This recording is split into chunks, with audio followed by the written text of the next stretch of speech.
This video is not just about one state or one city or one country. It's about humanity as whole.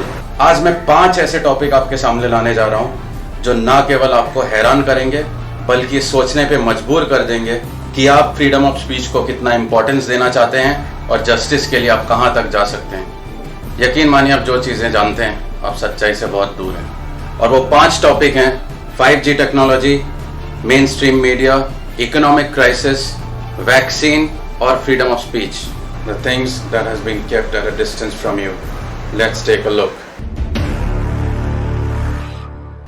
तो सबसे पहले बात करते हैं vaccines की और आइए सुनते हैं सर रॉबर्ट को, जो दुनिया के सबसे बड़े फाइनेंशियल एडवाइजर हैं और उन्होंने आज तक कई बड़े फार्मास्यूटिकल्स और एजुकेशन इंडस्ट्री में कंसल्टेंसी का काम किया है। और वो कहते हैं कि आधे से ज्यादा वैक्सीन्स काम ही नहीं करते।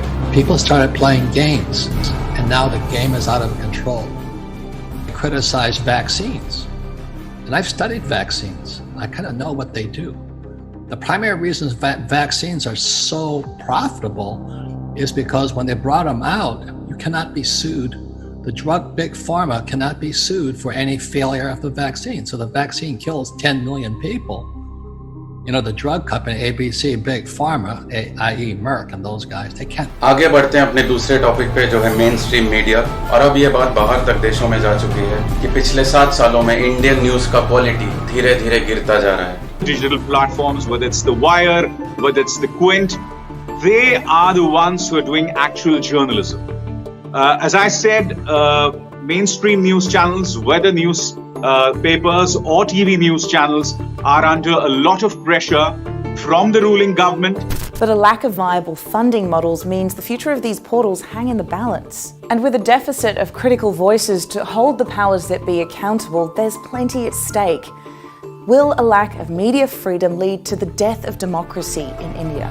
तीसरा हम डेविड सर को सुनते हैं, जिन्होंने आज तक कई बड़े बड़े कॉन्स्पिरेसी और अलग अलग सब्जेक्ट्स पे 20 से भी ऊपर किताब लिखी है और 25 से ज्यादा देशों में अलग अलग तरह के ट्रेनिंग और लेक्चर दिए हैं। वो हम सब से पूछ रहे हैं कि हमारी खामोशी और चुप बैठने की वजह से हमारे आने वाली पीढ़ी पे जो खराब असर पड़ेगा उसका जिम्मेदार कौन होगा और हम कैसे आंख मिला पाएंगे।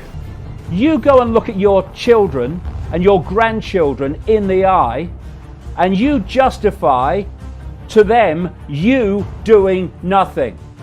Because if you think it's bad for you, just have some imagination and see the world of total, utter control, dystopia, that your children and your grandchildren are going to live in. And you come and tell me then that you're not prepared to get off your ass, to stop thinking about consequences. We need to check this stuff out. Protesting the rollout of a 5G network in San Diego. We don't want to be experimented on. They're not doing the proper safety studies. अब आगे फैसला आपको करना है कि आपको हमेशा हाँ में हाँ मिलाते रहना है या फिर भलाई के लिए उठ खड़े होकर कुछ करना है। इंडिया में कुछ ऐसे इंसिडेंट्स जरूर हुए हैं, जैसे कि अप्रैल 2019 में बहुत से लोगों ने रिपोर्ट किया कि उनके internet service providers Reddit, Telegram और साउंड क्लाउड जैसी वेबसाइट्स को रैंडमली ब्लॉक करने लगे। बिना कुछ बताए, बिना कोई नोटिफिकेशन दिए इन्होंने अचानक से ब्लॉक कर दिए वेबसाइट। रीजन पूछा गया, कोई रीजन नहीं बताया गया, लेकिन उसके कुछ दिनों बाद इन्होंने अनब्लॉक भी कर दिया। जून 2019 हमारी सरकार ने व्हाट्सएप को कहा कि व्हाट्सएप अपने मैसेजेस को ट्रेसेबल बना दे, जिससे कि पता लग जाए कि ओरिजिनली कोई मैसेज फॉरवर्ड किया गया तो किसने किया है। यहाँ ऑब्वियसली व्हाट्सएप ने मना कर दिया करने से, क्योंकि एंड टू एंड इंक्रिप्शन है व्हाट्सएप में। अभी कोई भी मैसेजेस को पढ़ नहीं सकता व्हाट्सएप में, कोई बाहर की कंपनी या फिर व्हाट्सएप खुद भी नहीं पढ़ सकता इन मैसेजेस।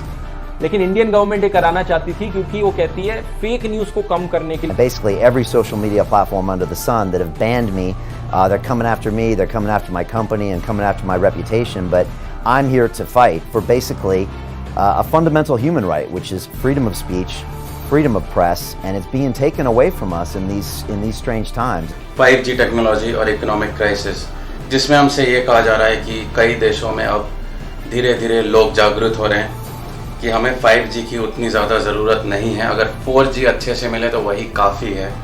और रही बात इकोनॉमिक क्राइसिस की, तो एक इंटरेस्टिंग पार्ट ये है कि हमें स्कूल्स और कॉलेजेस में पैसा मैनेज करना सिखाया जाता है, लेकिन ये बिल्कुल नहीं सिखाता कि पैसा बनाना कैसा है या फिर इन्वेस्टमेंट कैसे करनी है, ये एक सोचने वाली बात है। चलिए सुनते हैं। This corona crisis, as I call it, it's a smokescreen for something that's been going on for years. The biggest crisis is the financial crisis. And your generation, the millennials, have been screwed. I mean, big time. I mean, if you understand how money is credit and debt. That's all it is. I mean, credit, debt, and taxes. That's what money really is. But they don't teach you that in school. Susan Brinkman is the director at the Center for Electrosmog Prevention. It's close-range exposure to microwave radiation. Some of the frequencies can make your skin feel like it's burning, like it's on fire.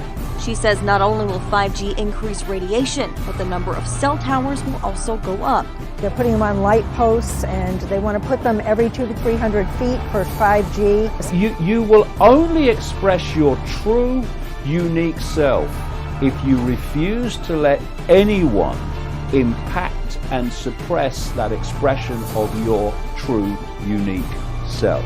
So the question is, are you willing to do something about it for the greater good? Global warming, क्या ये सच है या झूठ? Antarctic में ये proof मिला है कि दुनिया आज से कई हजार साल पहले और ज्यादा गर्म थी, बल्कि अब 2 डिग्री कम है। खुद ही सुनिए इस बात को। About global warming. And there is a $500 million facility, scientific facility there. And then 55,000 years ago, the world was 2 degrees warmer Celsius than it is today. It's the greatest fraud that's been perpetrated on mankind this century. इनको तो pathological lab से भी पैसा चाहिए, इनको तो ambulance से reference का पेशेंट उससे भी पैसा चाहिए। क्या बोलते हैं ना, एम्बुलेंस वाले को पेशेंट मेरे पास भेज दियो। इस चक्कर में कई पेशेंट वैसे ही मर जाते हैं, एम्बुलेंस वाले को कमीशन मिलती है, वो गलत डॉक्टर के पास ले जाता है। इनको केमिस्ट से भी पैसा चाहिए। आजकल हॉस्पिटल्स सेल्स की रिव्यू करते हैं, डॉक्टर्स को रिव्यू मीटिंग में बैठाते हैं। जितना एडमिशन कराओगे उस पर कमीशन पाओगे। डॉक्टर की तो चांदी है, लगाओ एडमिशन में डाले जाओ, हर एक को डाल दो। उसको ऑपरेशन के टारगेट, कितने ऑपरेशन कराए भाई तूने, पूछता है उससे मालिक, तूने कितने ऑपरेशन कराए, उससे क्या पूछता है कितने एडमिशन कराए, कितनी तूने लैब में टेस्ट कराई, और कितने दिन फालतू रखा, कितनी कमाई कराई, प्राइवेट बेड वाले कितने थे। मीडिया का काम होता है जनता की आवाज बनना, जनता के लिए आवाज उठाना और सरकार तक पहुंचाना। यानी कि सरकार के लिए आवाज उठाओ और जनता को ब्रेन वॉश करो। अब देखिए उन जर्नलिस्ट के साथ क्या होता है जो एक्चुअली में जनता के मुद्दे उठाते हैं और जनता की आवाज बनते हैं। सितंबर 2019 उत्तर प्रदेश के एक स्कूल में जर्नलिस्ट ने दिखाया कि कैसे स्कूल के बच्चों को मिड डे मील के तौर पर रोटियां दी जा रही है नमक के साथ, यानी ढंग का खाना नहीं खिलाया जा रहा है। तो रिस्पॉन्स में क्या किया, पुलिस ने जर्नलिस्ट पर ही क्रिमिनल कॉन्स्पिरेसी का चार्ज लगा के बुक कर दिया। मतलब ये नहीं कि स्कूल ठीक करो, जिसने मुद्दा उठाया है उसी के ही पीछे पड़ जाओ यहाँ। आई होप इस वीडियो से आपके मन में कहीं ना कहीं रोशनी जरूर डली होगी। हमारे देशभक्त और फ्रीडम फाइटर्स ने हमें आज़ादी तो दिलवा दी, लेकिन अब हम कहीं ना कहीं एक डिजिटल दुनिया में कैद होते जा रहे हैं। इस वीडियो का मकसद कोई सलाह या मशवरा देना नहीं, बल्कि आपके मन में एक सवाल खड़ा करना है जिसका जवाब आपको खुद ढूंढना है। So this Independence Day, let's take an oath for freedom of speech, to get freedom of fear, and to get freedom of consciousness, to do the right thing for right reasons. Thank you, and think about it.